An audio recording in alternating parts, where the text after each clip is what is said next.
हमारे ज़माने में इंजीनियरिंग की नहीं जाती थी, कराई जाती थी। There were only two professions जो बहुत अच्छे लोग होते थे वो डॉक्टर बनते थे, जो नालायक होते थे इंजीनियर बनते थे, जो बाकी होते थे वो कुछ और कर लेते थे। आपको पता 3 महीने में जो आप बोल रहे हो 105 अपार्टमेंट भेजे, या तो लोग सिविल इंजीनियरिंग करने भागेंगे या फिर बहुत सारे civil engineer real estate sale join करना चाहेंगे। 105 जो आपने अपार्टमेंट बेचे उसमें उस समय कितना इंसेंटिव मिला? उस जमाने में जब मेरी तनख्वाह 40,000 रुपए थी, मुझे 8 लाख रुपए मिले। Oh my God. मैंने गाड़ी खरीदी थी उससे, मैं उसका नंबर भी बता सकता हूँ, 04AY 3674 non air condition Maruti 800। वाह वाह। शायद 1.5 या 2 लाख रुपए की थी, मुझे प्राइस अब याद नहीं। तो मुझे समझ में आना शुरू हुआ था कि अगर कोई बंदा, क्योंकि हम नॉर्थ इंडियन है, हमें आदत थी कि कस्टमर आया अगर 4 घंटे बैठे तो उसका 4 घंटे बैठे, हम उसको एंटरटेन कर रहे हैं, हमारे कल्चर है, आदत है। हाँ। अगर आपने रियल एस्टेट सेल्स में सक्सेसफुल होना है तो मैं आपको आज एक ऐसी चीज बताऊंगा which is exact opposite of जो आप समझते हैं। बताओ ना। रियल एस्टेट में लोगों को ये लगता है कि सिर्फ रियल एस्टेट में वो लोग सेल्स में सर्वाइव करते हैं जो झूठ बोलते हैं, कि जो घर साउथ फेसिंग है, यहाँ धूप ज्यादा आती है, उसको सर्दियों में बेचो, और जहाँ धूप कम आती है उसको गर्मियों में बेचो। बट अगर मेरी मैथ्स करेक्ट है तो 140 करोड़ का 1% इज 1.4 करोड़, जो कई कंट्रीज की मिला के पॉपुलेशन ही नहीं है। तो आपने कितने का डिलीवर किया आज तक? तो मेरी रिक्वेस्ट ये है कि जब आप घुसें तो कम से कम इतना तो आपके पास हो कि जो बेयर मिनिमम लोन के रिक्वायरमेंट वो हो और बाकी आपकी लोन की एलिजिबिलिटी हो, तभी घुसें, वरना आप हमेशा नुकसान उठाएंगे। मैं और आप एक चीज देखते हैं, कस्टमर आया मेरे पास 5 करोड़ रुपए का अपार्टमेंट खरीदा, उसने वो 10,000 रुपए पे डील तोड़ के चला गया।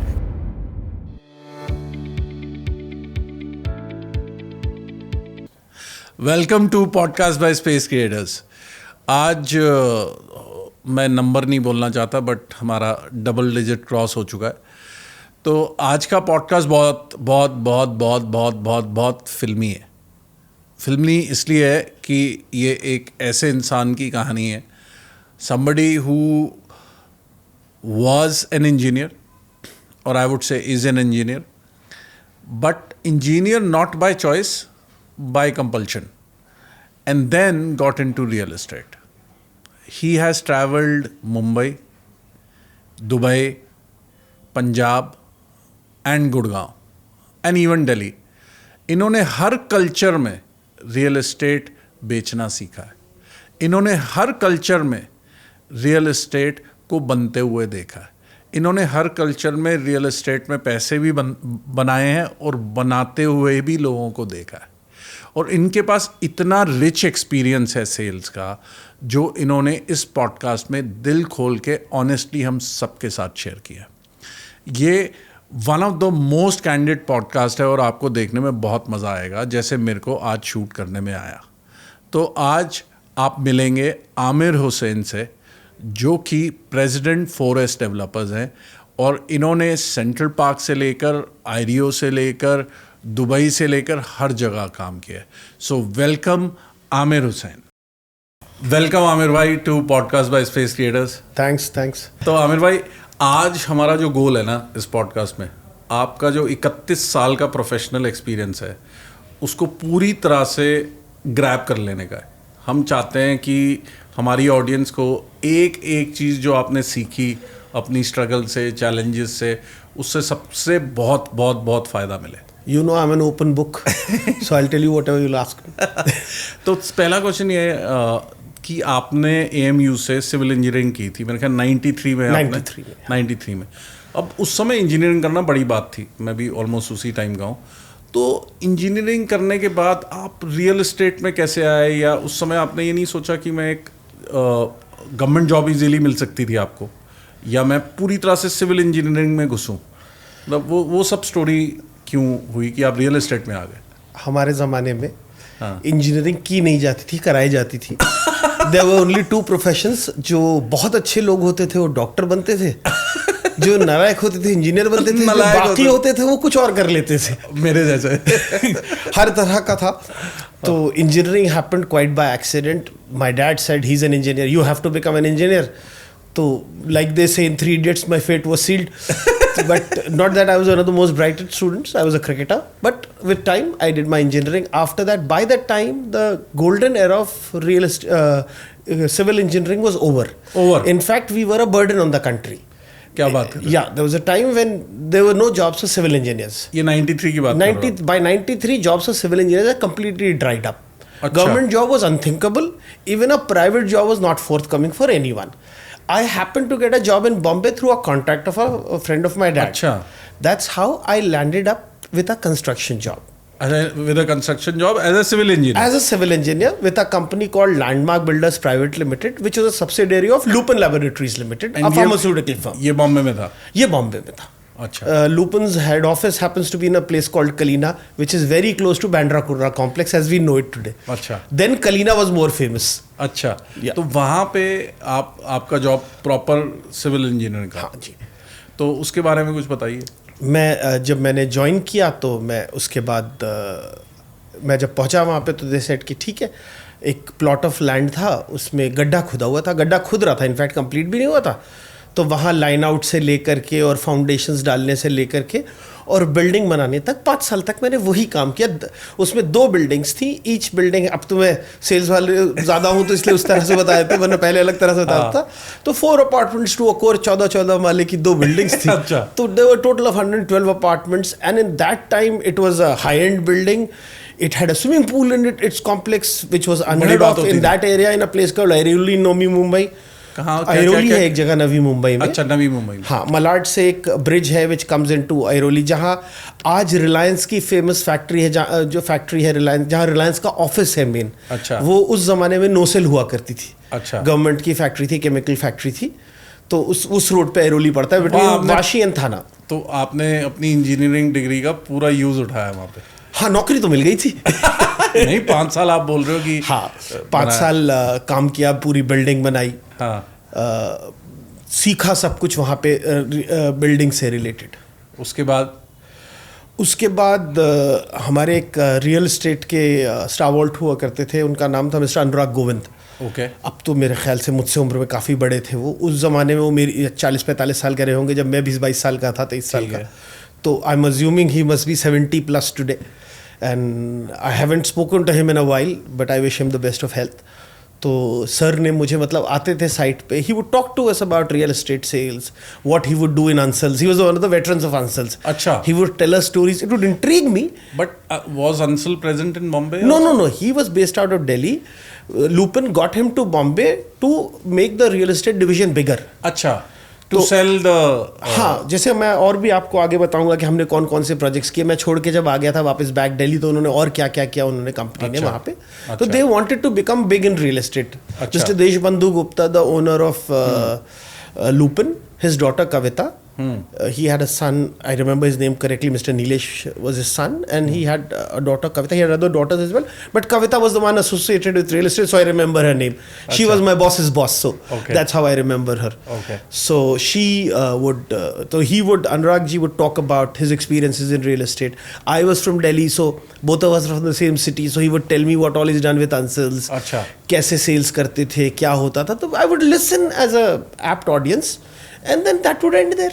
वहीं पे इंटरेस्ट बनना शुरू हुआ सेल्स का?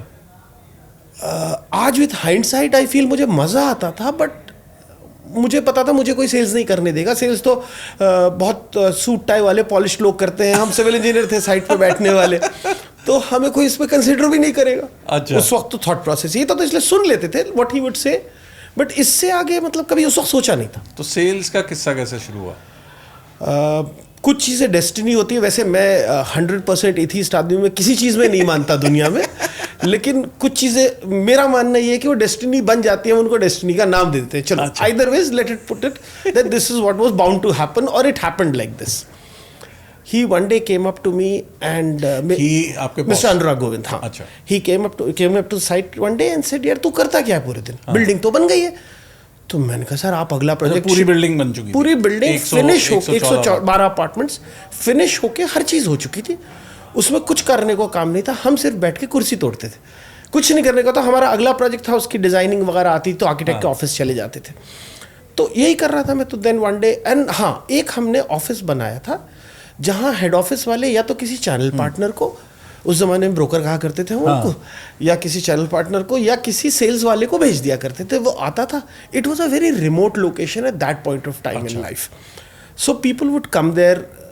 आई imagine in how do I put it? Like, let's okay, I'll name like somebody comes from Kalina or somebody comes from Chembur to Airoli.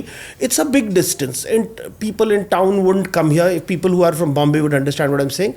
It's like saying people. I'm talking of people who did Gurgaon earlier in the 80s or the early 90s when people used to come from Delhi. Somebody in Mehroli would say, or South City would say, South Delhi would say, यार बहुत दूर है, तो कोई आना नहीं चाहता था. तो this process carried on for 6 months. People while they were finishing, तो हम उसमें लगे रहते थे. I would meet these sales people. They would come. मैं ही था इकलौता साइड पे, मेरे असिस्टेंट्स वगैरह थे, कॉन्ट्रैक्टर्स थे, तो उनमें मैं ही था तो थोड़ा बहुत उनसे बात कर लेता था. Otherwise the world was different. So we are talking to the sales guys, and then one day Anurag sir said, why don't you try? I said, sir किसी से 5 अपार्टमेंट इन लोगों ने लॉन्च के वक्त बेचे थे. उसके 5 साल तक बिल्डिंग बनी थी, एक अपार्टमेंट नहीं बिका था, या एक आध जो बिका था वो कैंसिल हो गया था. Since it was a pharmaceutical firm in the real estate industry से नेसेंट स्टेज, तो उन्हें ये भी नहीं, मतलब मुझे नहीं लगता उस कंपनी में, आज मैं कह सकता हूँ उस कंपनी में किसी ने ब्याज कैलकुलेट किया होगा उस बिल्डिंग पे. बट उस जमाने में रेरा का डंडा नहीं था, बट एक कमिटमेंट ऑफ अ बिजनेसमैन थी कि हमने बिल्डिंग बनानी है. हाँ, देशबंधु गुप्ता जी को हम लोग डीबीजी कहते थे. तो डीबीजी ने ये था कि मैं I have given my word, if it's 5 people will be like the house of 5 people, how does it matter, we'll sell it later. पांच बेच के उन्होंने पूरी बिल्डिंग बना दी, फिनिश कर दी. तो मुझसे अनुराग सर ने कहा तुम बेच क्यों नहीं देते? तो मैंने कहा सर मुझे तो कुछ पता ही नहीं कैसे बेचते. तो मुझे अभी तक याद है, कहते हैं 1200 रुपए स्क्वायर फुट का रेट है, और साइजेस तुम्हें पता ही है 784 और 650, 2 साइज से. बोले इसका है, बेच दो. मैंने कहा ठीक है सर, बेच देते हैं. I can never forget my first customer, the young guy, my age only, मुझसे थोड़ा 2-4 साल 5 साल बड़ा होगा. He came up to me and said I am interested in my. Site पे ही आया. हमें को थोड़ी पता था एडवर्टाइजिंग करनी होती है या कहीं जाना होता है, चैनल पार्टनर्स को ढूंढते कैसे. वो अनुराग सर भेजते तो हम उनको एंटरटेन करते. उन्होंने कोई भेजा नहीं, तो हम बैठे हुए थे दुकान खोल के. बाहर एक बोर्ड लगा दिया, अपार्टमेंट्स को सेल करके, बस इतना ही लिखा हुआ था उसमें. That guy came in and he says मुझे अपार्टमेंट खरीदना है. उनका बहुत बढ़िया. मैंने 1-1.5 घंटे उसको ये भी बताया इसमें वायर किसका लगा है, पाइप कौन सी यूज है, सरिया कौन सा यूज है, सीमेंट किस कंपनी है, सारी नॉलेज दी थी, पूरी सिविल नॉलेज दे दी. सेल्स के अलावा हर चीज बताई थी उसे. So he sat down with me and चाय वाय पी हमने बढ़िया से. मैं तो बड़ा खुश था कि यार मेरी पहले दिन ही सेल हो जाएगी या दूसरा दिन था. मैं कहा मेरे से तो लकी दुनिया में कोई. और अनुराग सर ने कहा भी था इंसेंटिव मिलेगा, तो हम तो बहुत खुश थे. सारा सुनने के बाद कहता है यार सच बताऊं, मैं घर लेने नहीं आया हूँ, यहाँ जो SBI की नई ब्रांच खुली उससे असिस्टेंट मैनेजर हूँ. आई can never forget him in my life. वो आपका पहला कस्टमर था, और उसने बड़ी ईमानदारी से बता दिया. तो उसको भी डिप्लोमेसी नहीं आती थी, हमें तो आती नहीं थी. तो कहता है, मैंने कहा यार चलो कोई बात नहीं, आए हो चलो चाय पी के जाओ ये. तो कहता है नहीं, तो लोग तो नॉर्मली नाराज हो जाते हैं ऐसे जाके कह दो तो. तो मैंने कहा भाई देखो मैं सेल्स वाला हूँ नहीं, मुझे कुछ पता नहीं पड़ता, तो तुमने जो बताया ठीक है. तो कहता है लेकिन सर एक काम, चलो आया हूँ तो अपना काम तो बता दूं जिस काम से आया था. मैंने कहा भाई तुम भी बता दो. खुलवा लो. नहीं, उसको लगा नहीं होगा कि हमारी इतनी औकात है कि हमारे 2-2 दिन के अकाउंट हो सकते हैं. एक तो होगा ही, उसे पता था लूपिन में काम कर रहा हूँ. तो उसने मुझसे ये कहा कि आप जब लोन कराना हो जब आपका बिके, तो ये ICICI HDFC वाले बड़े टाइम लगाते हो, आप हमसे करा लेना. मैंने कहा तुम्हारी तो इमेज बड़ी खराब है. कह रहा नहीं sir, now we are planning to change. So that was my first instance in life where I heard that SBI was willing for a change. And as luck would have it, I sold out of 107, let's say 1-2 छोड़ देते हैं, 105 apartments in the next 3 months. 3 months आपने? हाँ, अकेले. और मुझे आज तक without a single channel partner, all direct sales, and till date I don't know how I sold. I have no clue. शायद लोगों को पता अच्छा लगता था कि मैं सरिया बताता था, सीमेंट बताता था, सारी डिटेल्स बता दी आपको. मुझे ये मैं लोगों से रिक्वेस्ट करता था पार्किंग ले लो. मैंने दिल्ली में पार्किंग के लिए झगड़े होते देखे हैं कि इसने मेरे घर के सामने गाड़ी लगा दी, उसने उसके घर के सामने. लोग उस जमाने में 10,000 रुपए की पार्किंग कोई लेके राजी नहीं था. आपको पता 3 महीने में जो आप बोल रहे हो 105 अपार्टमेंट भेजे, या तो लोग सिविल इंजीनियरिंग करने भागेंगे या फिर बहुत सारे civil engineer real estate sale join करना चाहेंगे. उस जमाने मेरे ख्याल से. अच्छा, it was all by word of mouth. अच्छा, it was all word of mouth. एक को बेचा, वो दूसरे को लेकर के आया. जैसे उसमें आज तक कई लोग ऐसे हैं जिनका मुझे ईद, बकरीद, होली, दिवाली आज भी मैसेज आते हैं या मैं उनको करता हूँ, और ना उनको पता उन्होंने क्यों खरीदा, ना मतलब उन्होंने इसलिए खरीदा क्योंकि बिल्डिंग बहुत अच्छी थी, इट वाज अ बिल्डिंग अच्छी थी। आज हम उसको ऊबर लग्जरी कहते हैं यहाँ की भाषा में। वो सिडको के बने हुए घरों के आगे हमारी building design by Hafeez contractor used to stand out like a 8 carat diamond where everybody believes in half a carat, मतलब वो वाली कहानी है। तो the building was nice, everything was nice, but I was meant to be in real estate is what I feel, or vice versa, but like I said earlier, वो building आप ही के लिए थी, वो बन गई, बिक गई, सब कुछ हो गया। उसके बाद क्या हुआ जब जैसे ही 105 बेच लिया आपने? उसके बाद देन वी वेंट टू, उसके बाद फिर हम आगे बढ़े तो फिर आपसे सिविल इंजीनियरिंग तो नहीं हुई? नहीं मैंने करी, जब उसके बाद भी करी? उसके बाद भी करी, 5 साल तक करी। क्योंकि क्या हुआ, it was not a real estate firm, it was a pharmaceutical firm, was moving into real estate.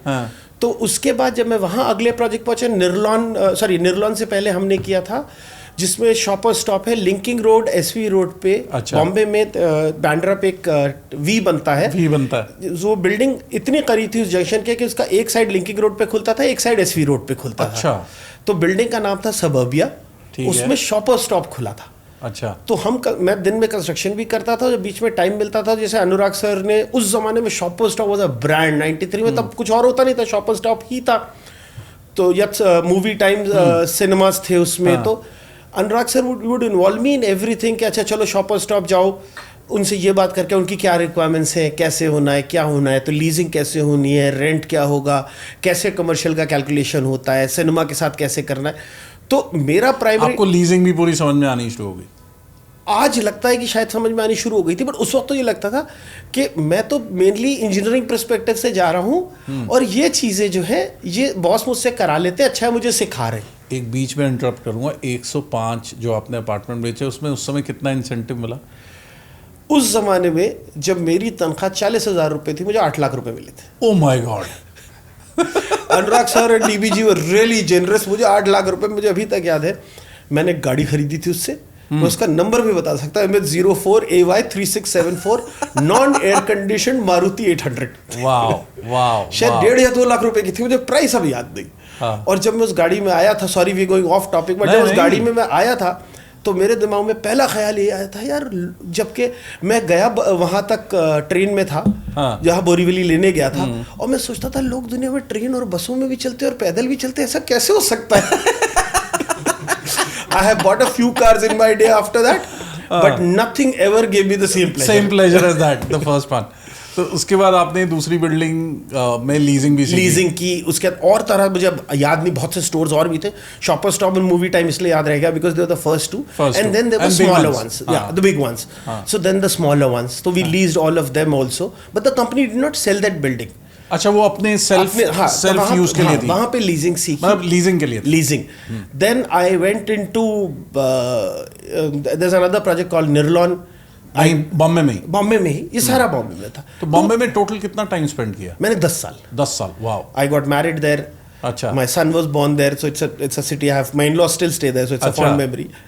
So then I came back to Delhi, and I was desperate to come back home because I wanted my son to grow in my city. Okay. And also I wanted कि मैं जिंदगी में अपने parents के पास रहूं, and they were also getting old. So I came back to Delhi, and I did not know a single soul in real estate. So, and I did not want to do civil engineering anymore. By the time I had understood that my talent lies somewhere else. आपको समझ में आ गया था? हाँ, एक idea आ गया था। 40,000 और 8 लाख में काफी फर्क होता है। हाँ, वो कभी सोचा ही नहीं था, मतलब इंसेंटिव वैसा। तो उस मेरे ख्याल 40 भी नहीं, 35 ही रही होगी सैलरी।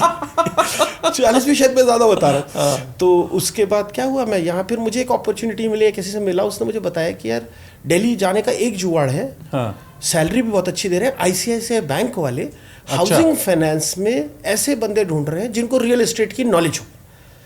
तो मैं इंटरव्यू देने चला गया, उन्होंने बताया कि साहब हमारा कॉन्सेप्ट ये है कि हम जो फंडिंग करते हैं, हमें आप वैल्यूएशन वाले बंदे चाहिए, लेकिन वैल्यूअर्स नहीं चाहिए, because we don't trust them. We want people who are from civil engineering background but have some knowledge of real estate, square foot क्या होता है, कैसा होता है, एंड मैंने बेसिक ना सिखाने पड़े, तो I fitted the bill as per them perfectly. तो मैंने एक ही कंडीशन रखी, जी दिल्ली दोगे तो जाऊंगा। अच्छा। तो they gave me Delhi, and मैंने 1.5 साल उनके साथ लगाया।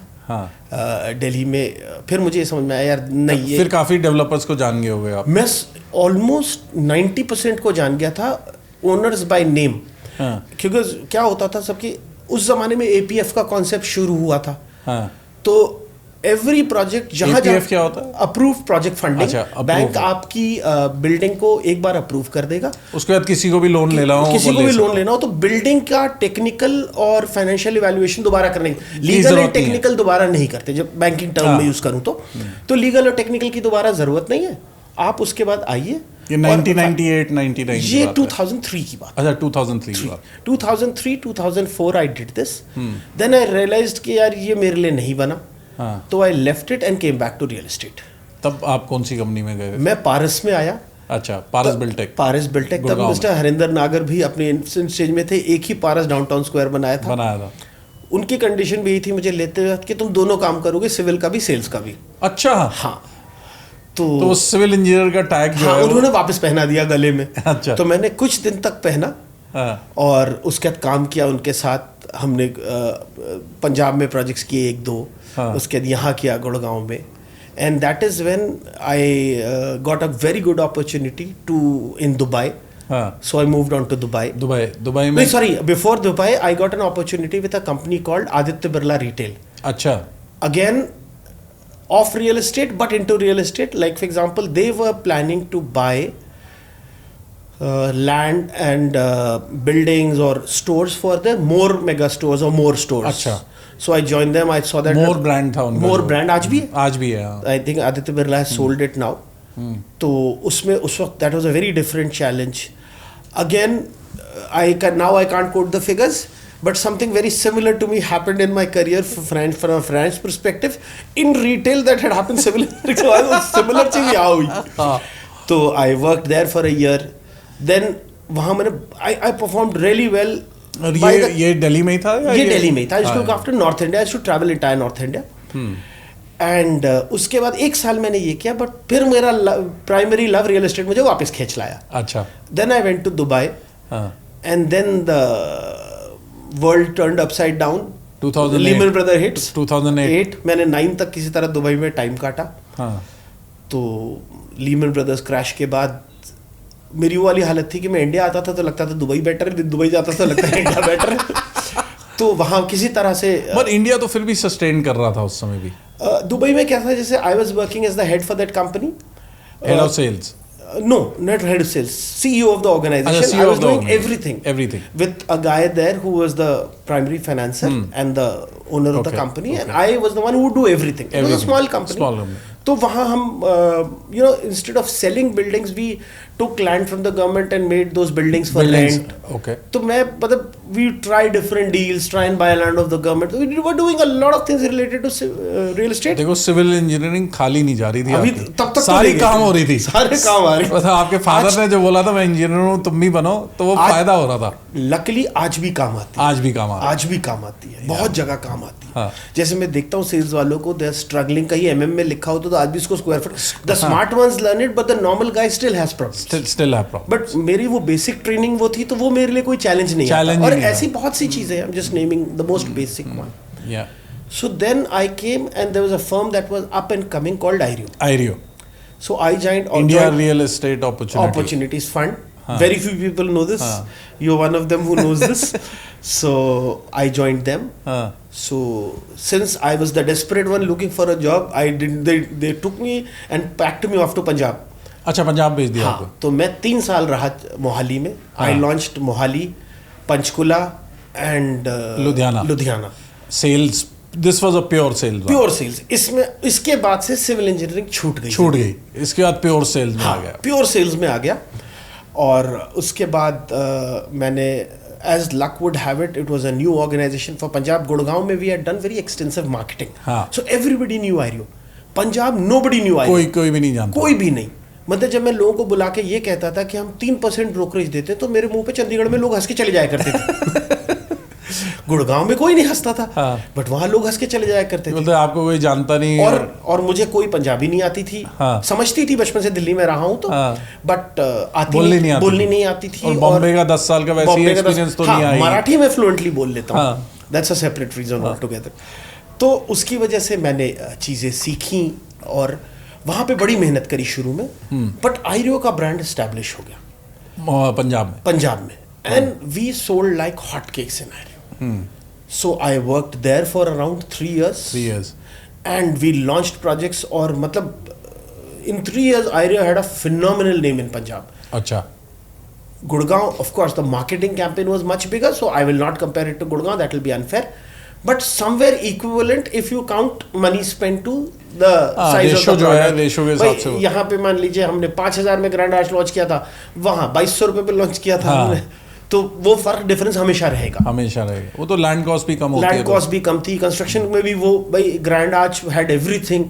That was a simple plain Jane building जो हमने लॉन्च करी थी. आईरियो राइज नाम था उसका. आईरियो राइज सेक्टर 99 मोहाली. अच्छा. तो वो प्लेन जेन थी. लुधियाना में विलास लॉन्च किए थे, पंचकुला में प्लॉट्स लॉन्च किए थे, आगे रूप हाउसिंग और फ्लोर्स का प्लान था. व्हाटएवर 3 साल वो करा. Then obviously I wanted to come back to my city. I got a wonderful opportunity for a company called Central Park. मैं सेंट्रल पार्क में आ गया.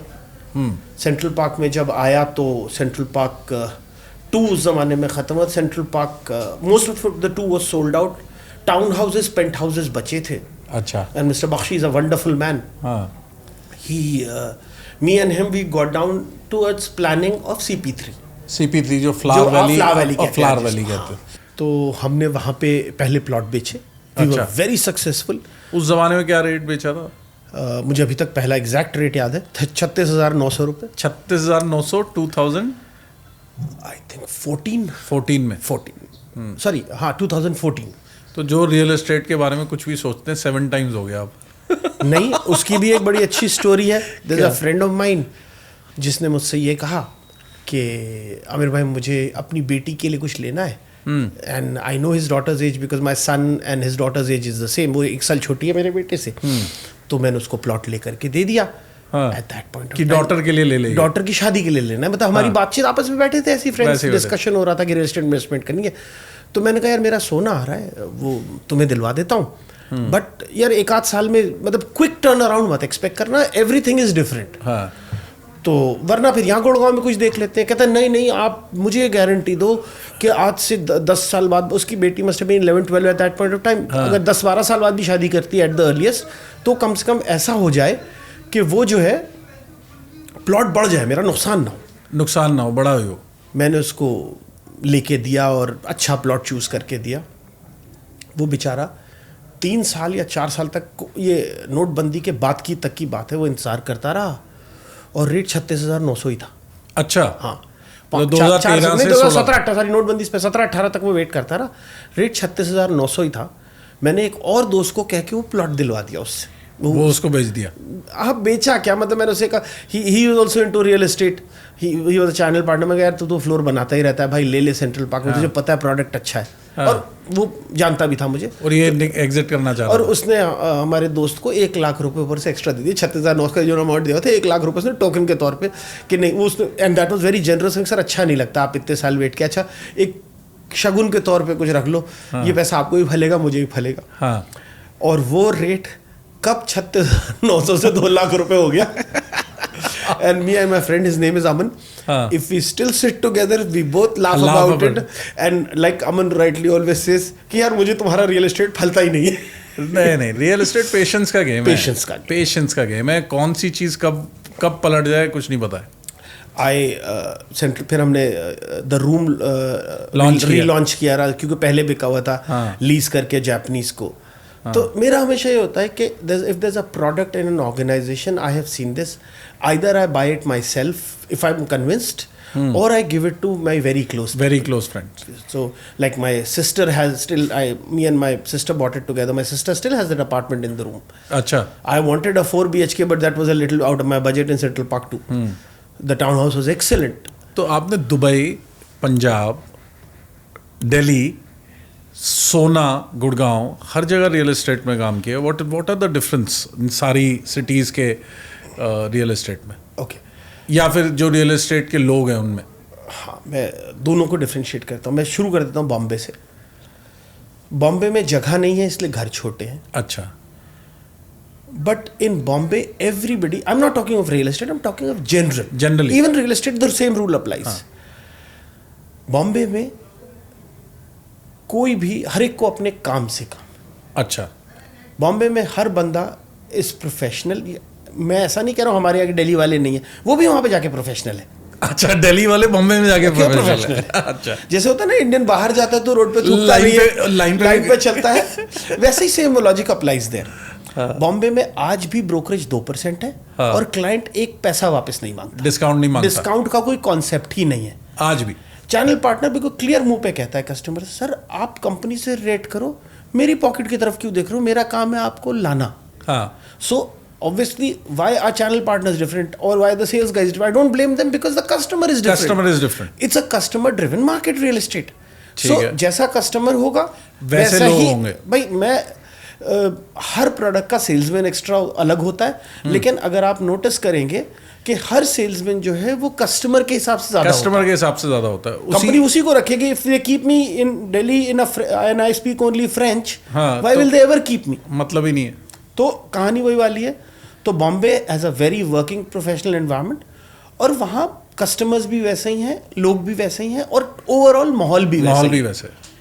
फिर मैंने दुबई देखा, जो मैं जाता रहता था. I had travelled a lot. मैं दुनिया भर में कई जगह घूमते रहते. तो मुझे ये एहसास हुआ कि Dubai was an eye opener in 2008 में भी. 16 साल पहले हमारी रियल एस्टेट मार्केट उन लॉन्चेस के आसपास आज भी नहीं. अच्छा. द मैग्नीट्यूड, मतलब आपने पाम जुबेरा बना देखा है, आपने बुर्ज खलीफा बना देखा है, ये सब उसी ज़माने के हैं. उस ज़माने लॉन्च है. हाँ, उस ज़माने के लॉन्चेस हैं और प्लान्स ग्रैंड थे. तो ऑब्वियसली जो गैलरी बनती थी वो भी ग्रैंड होते थे, स्केल मॉडल्स बनते थे वो भी ग्रैंड होते थे. तो they could hire, proverbially speaking, of course I don't know that for sure, but they could hire any technical guy from Hollywood to come and make their set. अच्छा. And the sales galleries were like sets. Wow. So they were at a different level because the money was pouring in from all sides.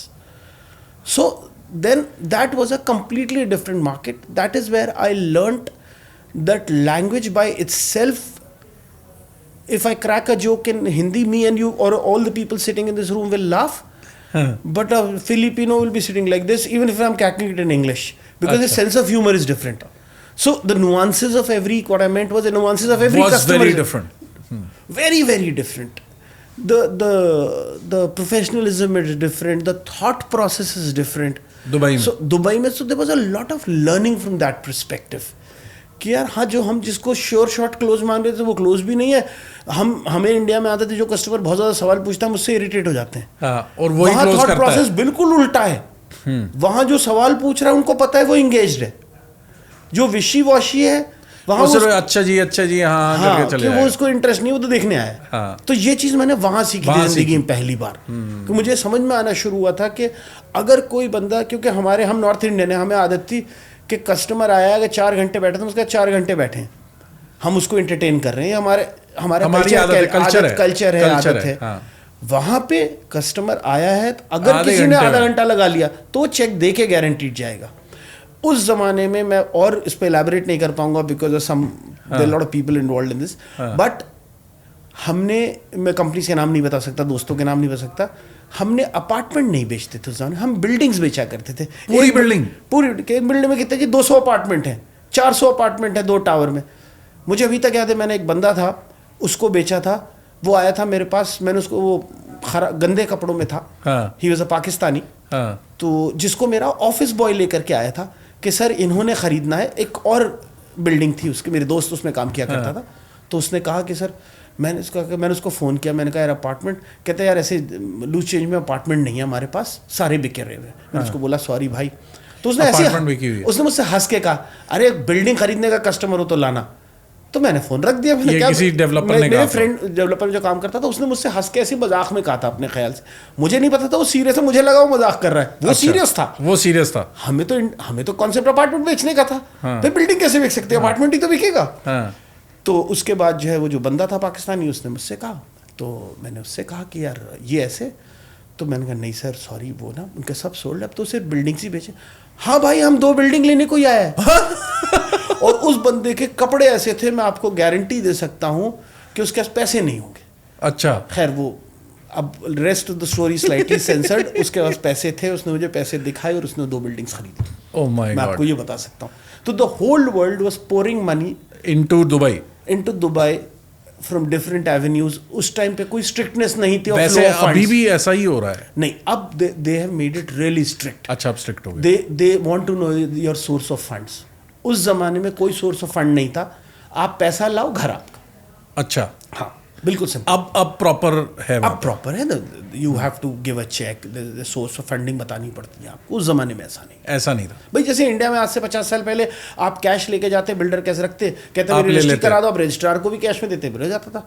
आज आपके pan card चाहिए, आधार card चाहिए, ये चाहिए, वो चाहिए, check नहीं बैंक होगा उसके बगैर, तो KYC से सब कुछ।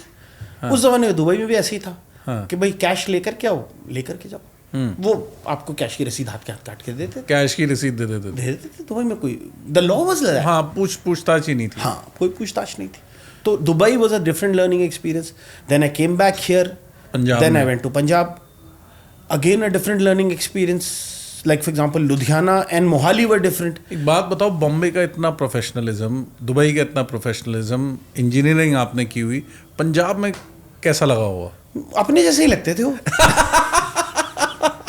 मुझे को बहुत ज्यादा डिफरेंट नहीं लगे। अच्छा, ठीक है, हमारा थोड़ा सा क्रूड वर्जन थे। अच्छा, क्योंकि भाई छोटा शहर था तो थोड़े से ज्यादा क्रूड थे हमसे। हाँ, तो और कोई फर्क नहीं था, वो दिमाग वही से, दिमाग वैसे ही चलता था। Like I always say, Punjab is not a state, it's a state of mind. ये मैं पंजाबी हूँ, दो मैं यूपी से बिलोंग करता हूँ, बट मेंटली मैं Punjabi, mentally Punjabi.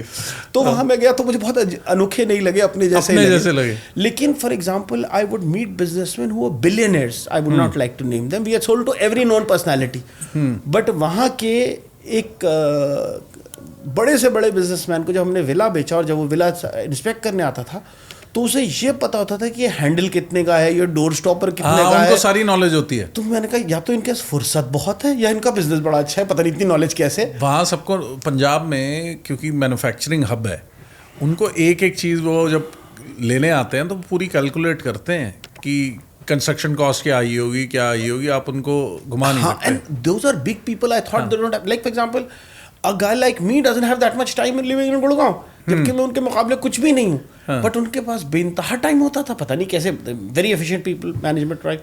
But Mohali was different, Panchkula was again a very beautiful project, तो वहाँ के लोग डिफरेंट थे, मोहाली के लोग डिफरेंट थे, अच्छा। लुधियाना और मोहाली के लोग डिफरेंट थे, बहुत फर्क है। और गुड़गांव के कस्टमर में बड़ा चेंज आया है।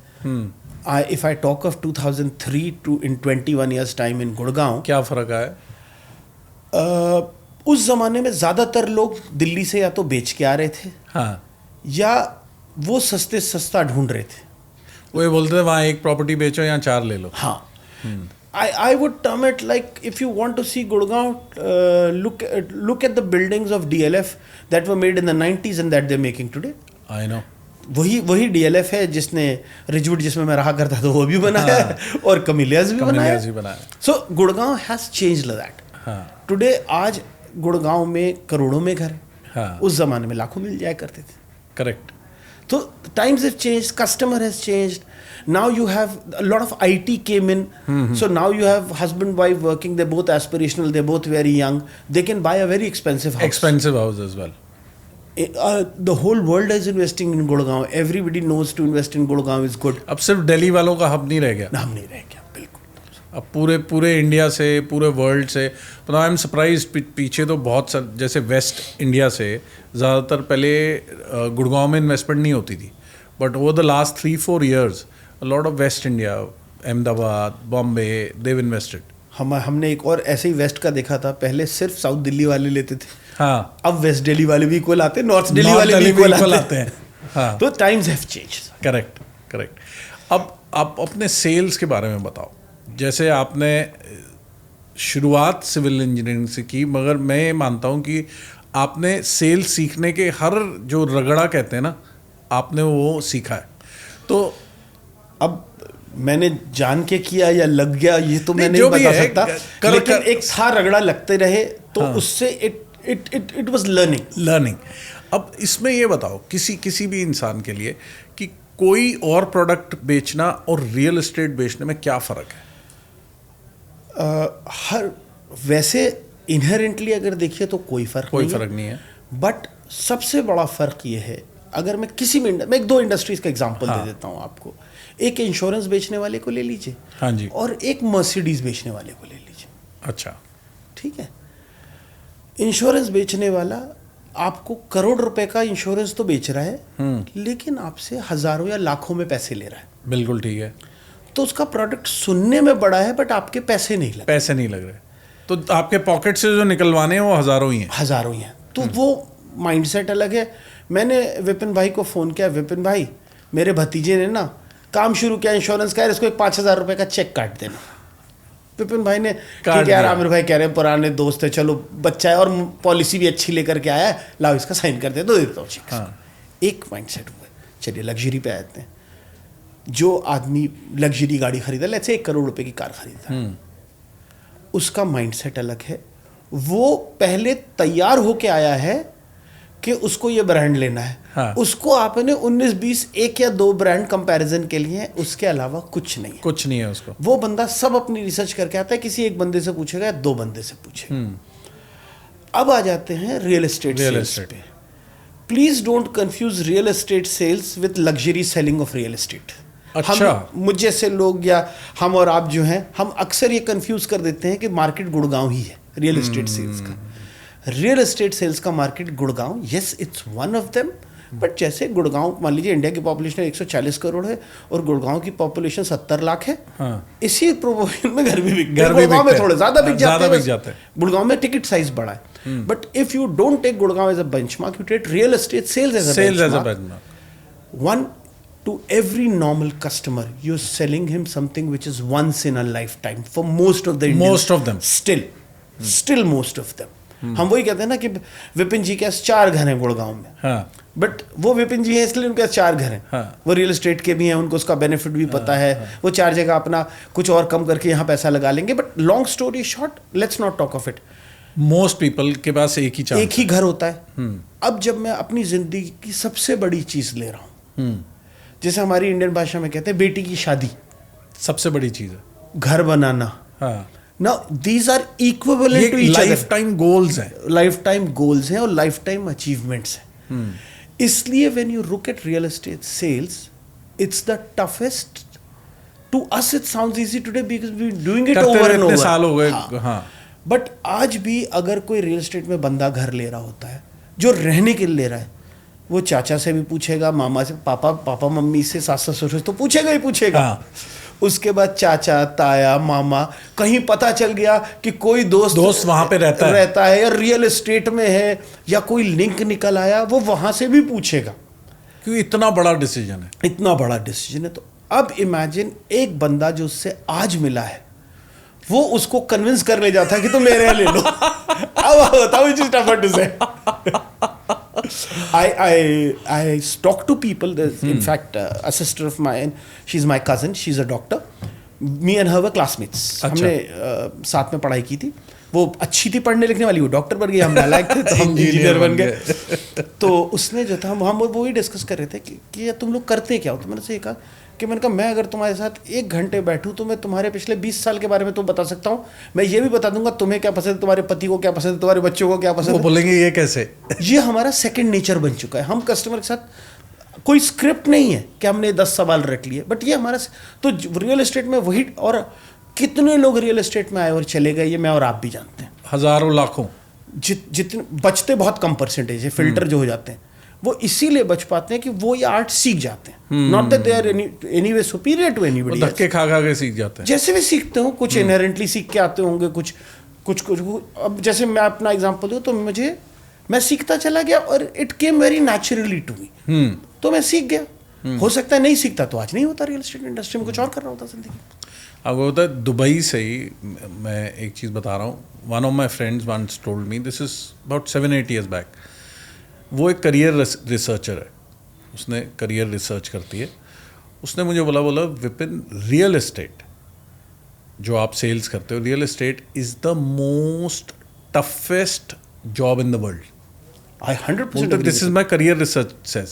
And he said, doing real estate sales in India is even more tougher. I agree with you. क्योंकि जैसे आपने बताया कि उसका वो सबसे बड़ा डिसीजन है, तो उसको मगर कुछ तो की होगी। अगर कोई आपसे पूछे कि भाई कोई की बताओ आपके 31 साल के, एक लाइन में एक की बता दो कि मैं रियल एस्टेट सेल का चैंपियन बन जाऊं। ऐसी की है नहीं।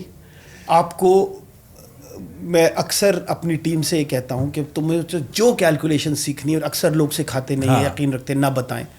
मैं अपनी टीम को, क्या मुझसे कोई राह चलता भी पूछ ले कि यार ये कैसे कैलकुलेशन होती है, मैं हर एक को सिखा देता हूँ। तो मुझसे कई लोगों ने पूछा आप अपने इमीडिएट जूनियर को सिखा रहे हो, कल को आपकी कुर्सी पे आ जाएगा। तो मैंने कहा वो मुझसे सब कुछ ले सकता है, मेरा तजुर्बा कैसे ले लेगा। तो द सेम रूल अप्लाइज। मैं अगर आपने रियल एस्टेट सेल्स में सक्सेसफुल होना है तो मैं आपको आज एक ऐसी चीज़ बताऊंगा which is exact opposite of जो आप समझते हो। बताओ ना। रियल एस्टेट में लोगों को ये लगता है कि सिर्फ रियल एस्टेट में वो लोग सेल्स में सर्वाइव करते हैं जो झूठ बोलते हैं। हाँ। और मेरा मानना उसका एग्जैक्ट ऑपोजिट है। जो सही स्ट्रेट बोलते हैं, जो स्ट्रेट बोलते हैं। हाँ, मैं महाभारत को अगर कोट करूं तो उसमें एक कहानी है जो मुझे बड़ी अच्छी लगती है कोट करने के लिए रियल एस्टेट वालों के लिए, कि जब द्रोणाचार्य को ये बताया गया कि अश्वत्थामा मारा गया तो युधिष्ठिर ने तो हाथी बोला था, वो शंख बजा दिया गया। तो ये बात उन तक पहुंची नहीं। हाँ। हम बस हाथी नहीं बताते। हाँ। मैं उसको बेईमानी नहीं मानता। In an ideal world it is wrong, but आप ये गलत करते हो कि जैसे आप कोई घर ले रहा है आपके, हाँ। उसने पूछा कि क्या आप लोग कबर्ड्स बना के दोगे, और आप तो लोग सेल क्लोज करने के चक्कर में झूठ बोल जाते हैं कि हाँ बनाएंगे जी, बनाएंगे। आप उसमें ज्यादा दूर जा नहीं सकते। हो सकता है आप बेवकूफ बना के इंश्योरेंस बेच ले जाओ, आपने एक ही बार इंश्योरेंस बेचना, लाइफ इंश्योरेंस कौन 3 लेता है? 3 कोई नहीं लेता। बट और उसको दुख भी नहीं होगा, 6 महीने, साल भर, 2 साल बाद भूल जाएगा। जैसे वो मिसाल है civil engineers mistake stays forever एवर। इमेजिन जितनी जनरेशन उस घर में रहेंगी सब तुम्हें गालियां देगी, सब गाली देगी कि तुमने धोखा दिया था। हाँ। बट कि तुम तो सिर्फ सेल ही क्लोज कर रहे थे। But the point is if you tell them the truth, you will go a long way. हाँ, like for example another example I will give is कि जब हम घर बेच रहे होते हैं तो हमें सिखाया गया था, हमारे गुरु ने सिखाया था कि जो घर साउथ फेसिंग है, हाँ, यहाँ धूप ज्यादा आती है, उसको सर्दियों में बेचो, और जहाँ धूप कम आती है उसको गर्मियों में बेचो। उस जमाने में साइकिल बड़ा हुआ करता था बिल्डिंग बेचने का। तो कि सर उसको बताओ सर कितनी बढ़िया धूप आती है, आप खड़े होके देखो यहाँ बैल्कनी में, मजा आ जाएगा आपको। दिसंबर में आपने खड़ा कर दिया, वो मंत्रमुग्ध हो गया, उसने रियलाइज नहीं करा कि जून में या क्या हालत होगी। ये आई थिंक बहुत इंपॉर्टेंट मैसेज है, कि जितना आप सच बोलोगे उतना लंबा जा सकते हो। बिल्कुल।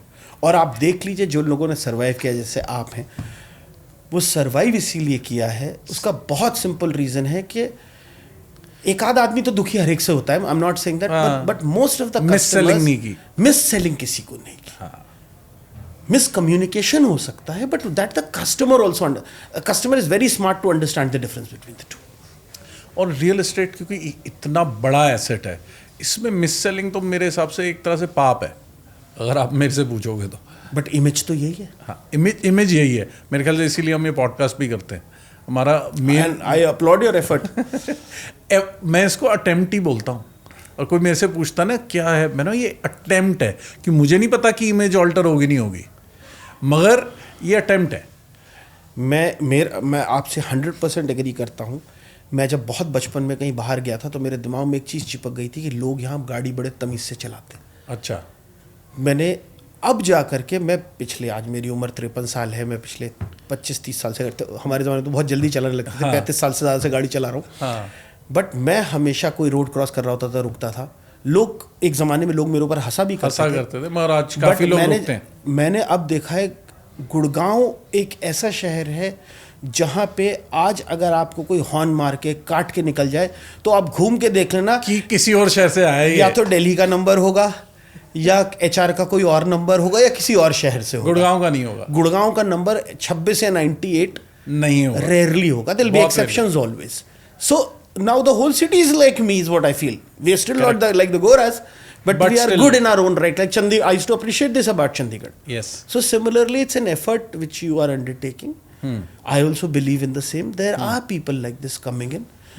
और जो younger generation आएगी, there will be days when people who pass out of a place like say Harvard or IIM would want to come into real estate. हमारे ज़माने में real estate was talked about, जो कुछ नहीं कर सकता वो real estate में चला जाता है, वो सब उसमें चले जाएगा, तो कोई काम नहीं है तो ये कर ले, ये भी real estate में आ गया, ये भी real estate में आ गया। मगर आपने एक चीज़ बोली कि उस ज़माने में साइकिल बड़े होते थे प्रोजेक्ट्स बेचने के, आजकल हमने देखा साइकिल बड़े छोटे होने शुरू हो गए।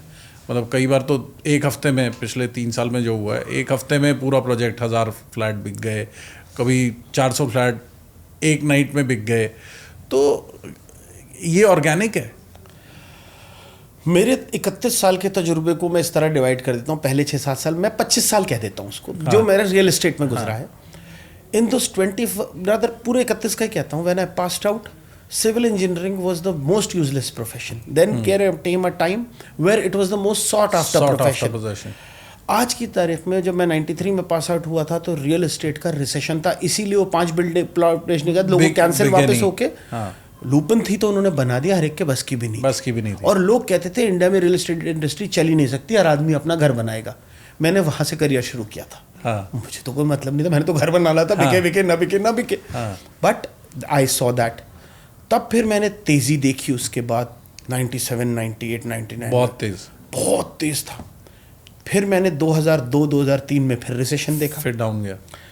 फिर उसके बाद जब 2008 वाला जब 9 में जब मार्केट गिरी है तो ये था अब दोबारा कभी नहीं बढ़ेगी। जब 2011 में रिसेशन फिर से आया है तो उसके तेजी फिर से आई है, 10 से 13 तक तेजी रही। 13-14 में फिर जब रिसेशन आया तो ये था प्राइसेस ही इन्फ्लेटेड थे, प्राइसेस ही आर्टिफिशियल थे, ये कैसे सस्टेन करते। फिर तेजी देखी एंड आई एम श्योर फिर रिसेशन दिखेगा। ऐसा नहीं है कि ये रुक जाएगा, दुनिया गोल घूमने से रुक जाएगी। The point I am trying to make is our country is a country of 140 crore people and growing. The wealth distribution is still unequal. let's say people who are affluent might be 1% in India, but अगर मेरी maths correct है तो 140 करोड़ का 1% is 1.4 crore, जो कई countries की मिला के पॉपुलेशन ही नहीं है। तो आपने कितने का डिलीवर किया आज तक? Fraction of that percentage. This industry will keep going through the cycle until it plateaus out at some future time. We don't know when it will plateau out. I don't think in our lifetime. I can safely say that. I'm fond of numbers, so when in sales we say year 1 projection, year 2, हम year 7 के बाद X लिख देते हैं कि बाकी माल उसके बाद बेचेंगे when we make projections. So वही वाली कहानी है। year X का तो पता नहीं, but 7 this is in my lifetime, like you rightly said, this cycle isn't stopping.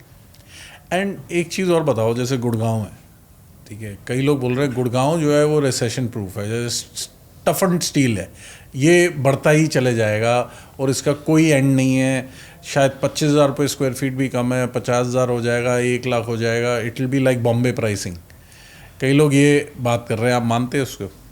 मैं रिसेशन ज़रूर आएगा, रेट में कमी ज़रूर आएगी, बट मैं पॉइंट जो बताना चाह रहा हूँ, ये बताना चाह रहा हूँ कि आज से मान लीजिए last recession hit in 2000, let's say 13-14। अगर हम कोई एक प्रोडक्ट लें जिसका रेट उस वक्त 2,000 रुपये स्क्वायर फुट था, वो आज की तारीख में 20,000 रुपये स्क्वायर फुट। करेक्ट। अगर आप 20,000 रुपये खरीदेंगे तो देयर इज़ अ चांस कि वो 25 हो जाए, हो सकता है वो 18 हो जाए, 16 हो जाए, बट 2 वाले को कभी नुकसान नहीं होगा। So it depends on where you're buying in it. It's a pyramid. Oh, it's like a vertical building. It will come down, it will go up. It's like a yo-yo. But the point is, where do you enter? अब ये बात कोई कैसे पता लगाए? जिसको ये एक इन्वेस्टर है, वो कैसे ये पता लगाए कि मेरे लिए राइट प्राइस क्या है? आज तक रियल एस्टेट इंडस्ट्री तो फिर भी बहुत से शेयर्स वाले जो हमसे पुराने वो आज तक स्ट्रगल कर रहे हैं बात में। बट उनके यहाँ कम से कम एक बैरोमीटर तो है कि भाई टाटा की ये लेगेसी है। आप रियल एस्टेट में मुझे एक कंपनी बता दो जिसका प्रोडक्ट का प्राइस गिराना हो या बढ़ाना हो। नहीं, बड़ा तो है मगर गिरा भी है। गिरा भी। तो कंपनी, देखिए मैं शेयर्स में ये कह रहा हूँ, शेयर्स में company is your benchmark. Let's say एक नोकिया खत्म हो गई आज, but that was because of the wrong decisions of Nokia. वो डेफिनेट एप्पल ऊपर चली गई ना, उनके जल्दी लोग आते भी हैं, जल्दी लोग जाते भी हैं। हमारे यहाँ जो डेवलपर है, जैसे let's take the case of let's say DLF, अब एक वो डेवलपर तो 70 साल हो गए उनको। 70 साल हो गए, they are one of the pioneers of Gurgaon. आप क्या कहते हो, DLF की बिल्डिंग के रेट गिरेंगे नहीं? बहुत कम हुआ है, मतलब अगर आप मैं वही कह रहा कम ही हूँ, हुआ है। डिपेंड्स ऑन, आपने मेरी तरह 15 लाख का रिजूट खरीदा था, 50% क्रैश भी हो जाएगा तो भी 2 करोड़ की चीज 1 करोड़ की हो जाएगी। अच्छा, वैसे आप बोल रहे हो। तो 14 लाख का खरीदा था, मैं सेफ हूँ। मगर ये तो फिर लॉन्ग टर्म स्टोरी आ गई ना फिर से कि रियल एस्टेट पेशेंस का गेम है, पेशेंस का गेम सच्चाई है। तो यही, हाँ, शॉर्ट टर्म में आप लगा रहे हैं। पहली बात, मेरी एडवाइस एक हमेशा हर एक को ये होती है कि please don't punt in real estate. हाँ। लाइक आई पंट को हिंदी में क्या कहते हैं? जुआ ना खेले। जुआ ना खेले, सट्टा ना खेले। बट जैसे आप देखिए शेयर मार्केट में मरता कौन है? पंटर्स। पंटर्स जो नए नए घुसते हैं, उनको लगता है और अरे वो बहुत तो पैसे बन रहे हैं। बहुत पैसे बन रहे हैं, वही मरते हैं। हाँ। रियल एस्टेट में भी किसी ने कह दिया जी सर लगा दो 10% में मैं आपको एग्जिट दिला दूंगा। हाँ, तो मेरी रिक्वेस्ट ये है कि जब आप घुसें तो कम से कम इतना तो आपके पास हो कि जो बेयर मिनिमम लोन के रिक्वायरमेंट वो हो और बाकी आपकी लोन की एलिजिबिलिटी, लोन की एलिजिबिलिटी हो तभी घुसे। घुसें। वरना आप हमेशा नुकसान उठाएंगे। कि मान लीजिए आपने, मैं नाम बता देता हूँ बिल्डिंग का, मैं और विपिन भाई उस दिन डिस्कस कर रहे थे। हाँ। 2150 रुपये था अरालियास का। तो अगर आपने उसको अरालियास खरीदा था, मैं कहता हूँ आपने आज 40,000 रुपए के रेट पे खरीदा, लेट्स से फॉर आर्ग्यूमेंट से, तो ऑब्वियसली 2100 रुपए वाले के मुकाबले तो आपको हो सकता है 50 चला जाए, हो सकता है 35 हो जाए, बट वो 30 भी नहीं होगा कभी कभी भी नहीं होगा। तो इसीलिए रियल एस्टेट एक लौता इन्वेस्टमेंट है, जैसे बड़े बुजुर्ग कहा करते थे कि जमीन कभी मरती नहीं। मरती नहीं है। तो what it basically meant was कि आज रेट अगर 1000 रुपए से 10,000 रुपए पहुंचा तो वो 9 पे आ जाएगा। 9 पे आ जाएगा, मगर शेयर तो कभी आपका वापस शेयर जीरो हो जाएगा, कंपनी बंद हो गई, शेयर जीरो हो गया। हाँ। रियल एस्टेट कभी जीरो नहीं होता। That probably that's what they meant. या तो रियल एस्टेट करियर्स की बात करते हैं। आज अगर किसी को करियर, अगर आपने अपने बेटे को एडवाइस करनी है तो आप उसको क्या बोलोगे कि तुम चैनल साइड पे जाओ, मतलब ब्रोकिंग साइड पे आओ, या फिर डेवलपमेंट साइड में जाओ? आई थिंक ये बता पाना बड़ा मुश्किल है, क्योंकि उसका रीज़न ये है कि one, it depends, her side के अपने प्लसेस और माइनसेस हैं। Broking side has a lot more money, but a lot more hard work and a lot more patience. ये आप मानते हो? ये तो मेरे ख्याल से जिसको भी, जो भी समझता है वो नहीं, मानता है। बड़े सारे लोग नहीं मानते ये। अच्छा, ठीक है, जो नहीं मानते फिर शायद उन्होंने they haven't seen the grind of life, मैं इतना ही कह सकता हूँ, और they live in some other world not mine. My logic is it's like a businessman and a salaried guy. Difference basic वही है। एक बिजनेसमैन है, मैं रियल एस्टेट वाला हूँ, जैसे फॉर एग्जांपल मुझे, अगर आप ये एक छोटा सा एग्जांपल पैरेलल देता हूँ आपको, मैं एक डेली नीड गुड्स की दुकान खोले बैठा हूँ। मैं जब 50 रुपए की ब्रेड बेचता हूँ तो शायद मुझे 5 रुपए बचते हैं। मैं दिन में 10 ब्रेड बेच के 50 रुपए कमाता हूँ। ऐसे मेरे पास 100 आइटम्स हैं, मैं जिनसे दिन के 5,000 कमाता हूँ, और ऐसी मेरे पास 10 दुकानें, मैं दिन के 5 लाख 5 लाख रुपए कमा लेता हूँ। ये एक तरीका है। मैं एक रियल एस्टेट वाला हूँ, मैं 10 दिन में एक डील करता हूँ लेकिन 50 लाख रुपए कमाता हूँ।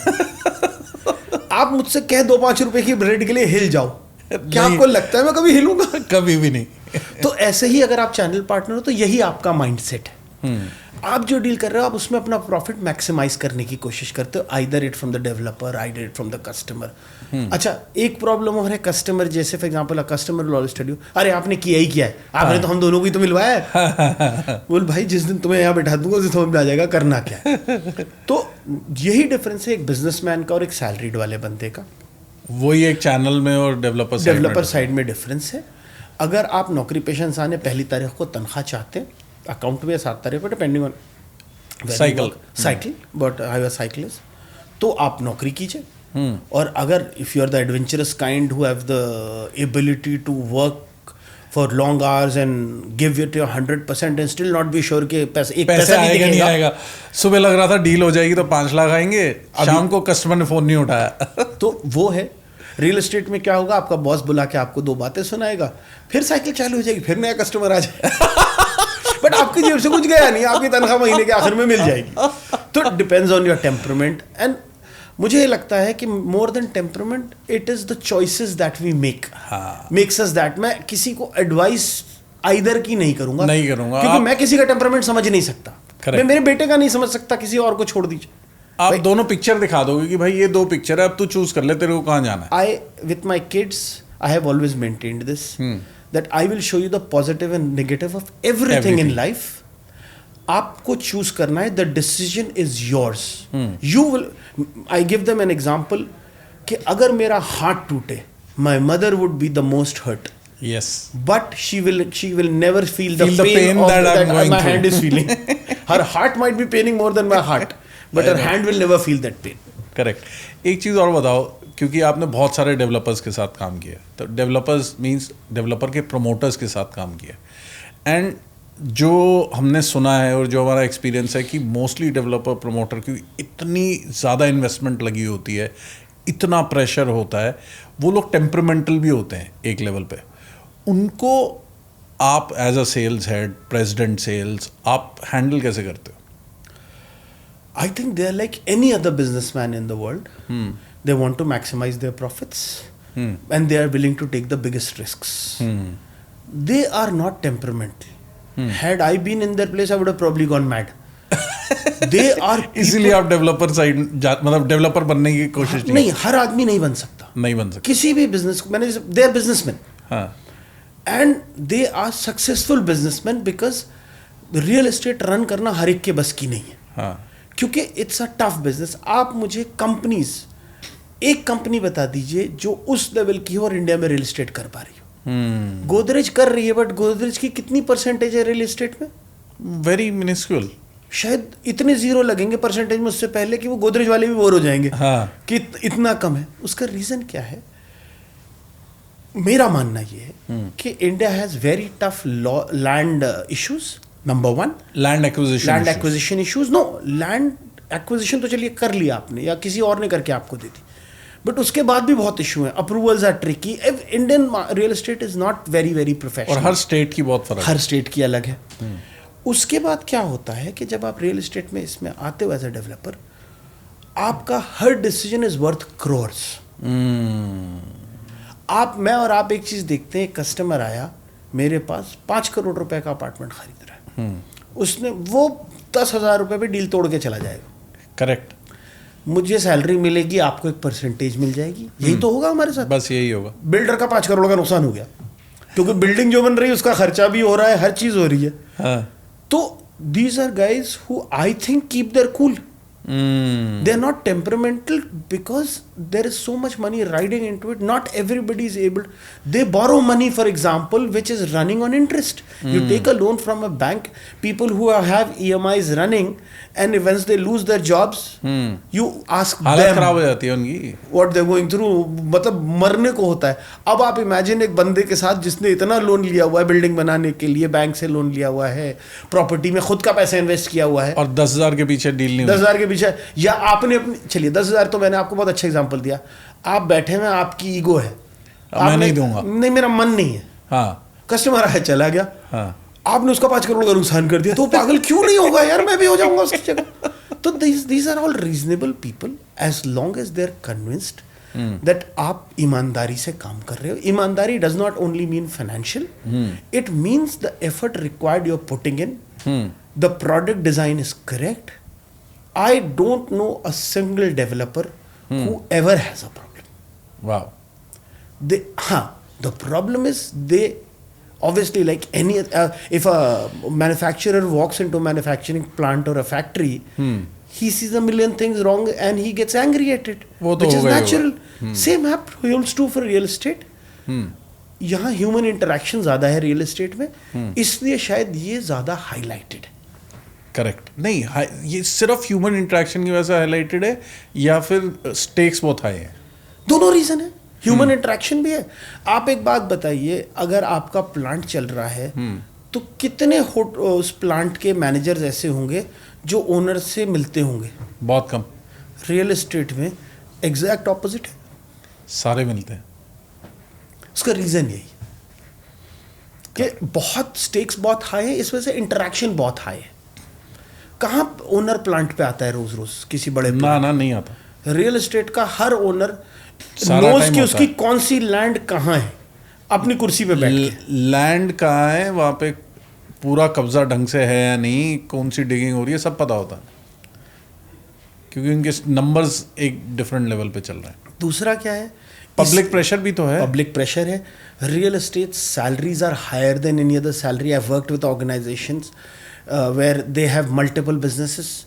तो वही लेट्स से जो बंदा सबको हायर करता है एचआर वाला, वही बता देता है। नहीं, वही एचआर मैनेजर रियल एस्टेट में 1 लाख रुपए का होगा तो फैक्ट्री में 40,000 रुपए का होगा। सेम बंदा इधर से उधर जाएगा, उसकी सैलरी बदल जाएगी। कारण it's a tougher business. It's business has more money. Whichever business has more money will pay higher. It's as simple as this. And वाला will बंदे be नहीं as मिलेंगे। tough. So मैंने HR का एग्जांपल इसलिए दिया because they are the ones who hire everybody. तो factory environment is different. A general manager of a factory is a big guy. A general manager in real estate is an average guy. Average guy, middle management. Middle management है। So that's how the world works. तो बहुत मज़ा आ रहा है। हम उस generation से deal कर रहे हैं जो 2 मिनट की मैगी और 10 मिनट में पता नहीं क्या क्या ब्लिंकिट चाहते हैं। तो इस आज पॉडकास्ट को यहीं एंड करते हैं, मगर हम दोबारा मिलेंगे और बहुत मज़ा आया और दोबारा से एक और पॉडकास्ट ज़रूर करेंगे आपके साथ। बिल्कुल, हमारी बातें तो शायद कभी ख़त्म होंगी ही नहीं। We are now in the older generation. तो अच्छा है, नहीं, it's been real fun. Thank you very much Vipin for having me over. Thank you. It's been really wonderful.